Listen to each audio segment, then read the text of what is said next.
It's 5 a.m. 5 a.m. in the mountains of Yangshan, China. If you listen hard enough in these early hours, you can hear Yangshan waking up. Listen. Hear the rising and falling beats of herds of sheep embedded in the morning mist. The crack of dry twig splitting under the axe of an elder. The soft thud of the firewood stacked against a stone hearth. The shattered flint. Once, twice, and then a third until a small flame coughs against the grate. The whisper of water and flour pouring into an iron pot. The dull scrape of a ladle stirring into the darkness.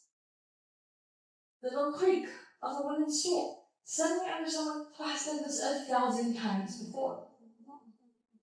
Now, listen closer. The soft creak of a wooden door.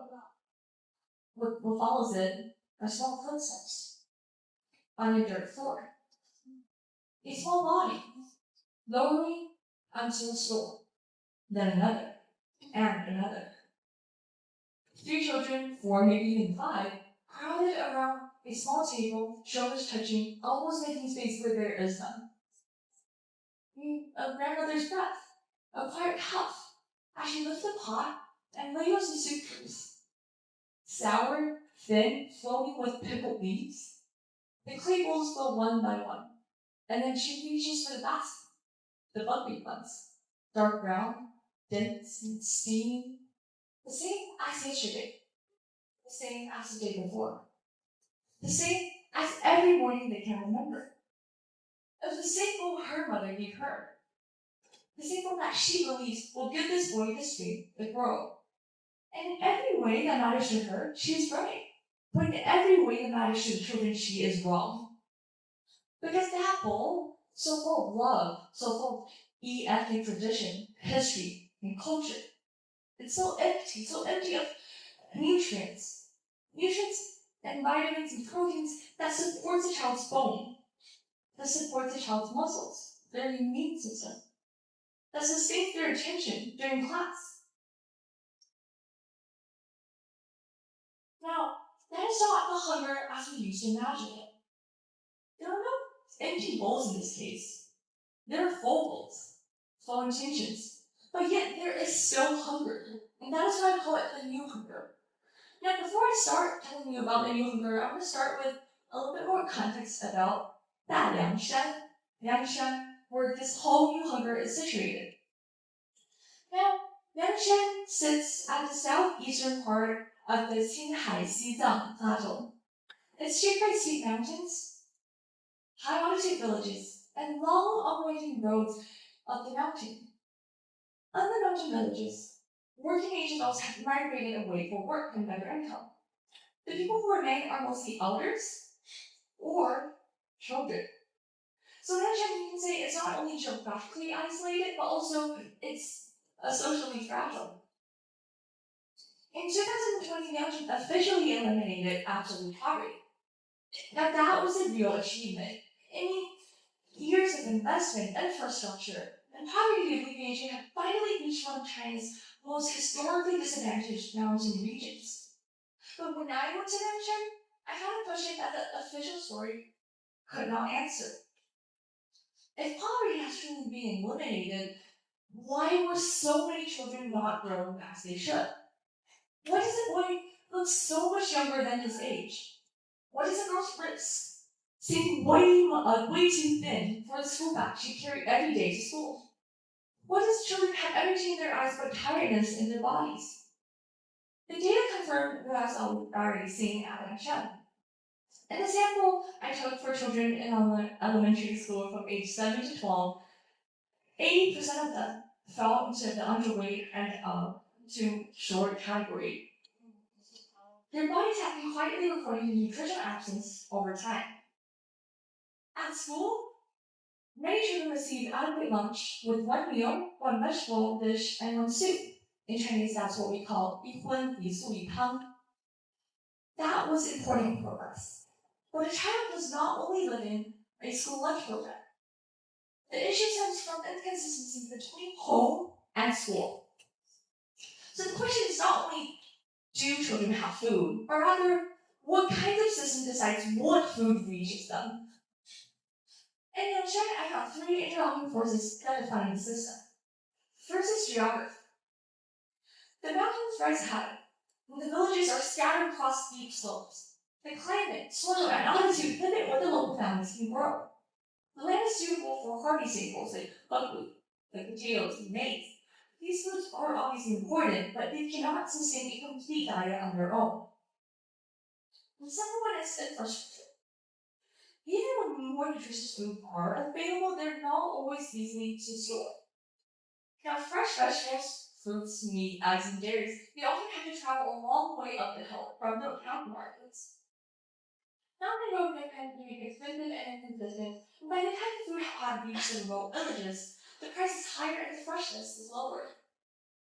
Moreover, many rural households don't have reliable refrigeration. This means meat, dairy, and all those cannot be stored safely for long. Families either have to cook and finish them quickly or avoid buying them at all. So families, they depend on food that lasts.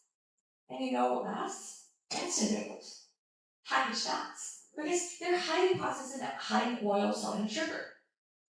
Pickled vegetables last. In Chinese, what we call suancai.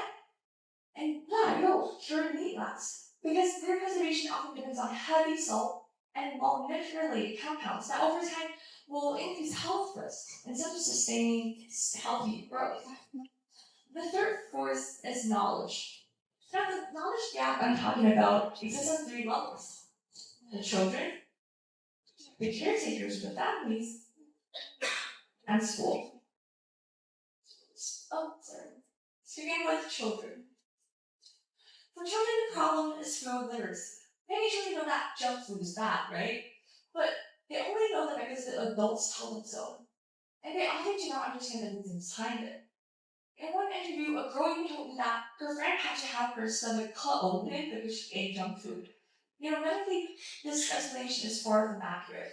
But that was exactly the point. The child had absorbed fear, not understanding. Now, moving on to caretakers and families. The problem is generational caregiving. As I said before, the parents mostly work far away in the Xinchen, what we call the counties. The grandparents often grew up in a time where the main goal was having enough food rather than having good food. To them, a full stomach means having a healthy child. And older siblings are often burdened with the responsibility of cooking even before they are fed well themselves. So they would choose what's easiest for them, instant noodles. The last one is for schools. For schools, the problem is limited nutritional education. Teachers remind students that, snacks are unhealthy, stop eating snacks, eat more vegetables. But these messages are often brief and vague. And when these three forces overlap, the nutritional poverty becomes a system that is invisible, persistent, and difficult to tackle. Children obviously will choose what the system makes easiest. The results are the new hunger. It does not always look like suffering. It can even look like a grandmother doing her best. It can look like a school following the rules. It can look like a child buying one small packet of Lactel after classes. It can even look like progress. And that is what makes it so dangerous. Because once poverty is declared solved, the world stops looking. But over time, what we overlook, will relentlessly be reflected in height, weight, attention, immunity, school performance, confidence, and the future opportunity of the downtown children. So what do we do? What can we do? We must move beyond school lunch by improving mountain food access, practical nutrition education, and school area snack regulation so healthy choices become the easy choices. I can go on and list thousands of solutions we have to give as an individual and as a society. But all the solution requires one thing first. For us to recognize the problem. For years, hunger in Yancheng has been overlooked. It has been hidden in plain sight. But if we look closely enough, we can see it. If we listen closely enough, we can see it. Oh, hear it. So now I'm asking you to listen again. You hear the crackling fire, but not the sound of meat sizzling. You hear the water being poured into the pot, but not the sound of milk filling the glass. You hear grandmother's love, but you also hear the limits of love when systems fade. Now, true progress is not the absence of starvation.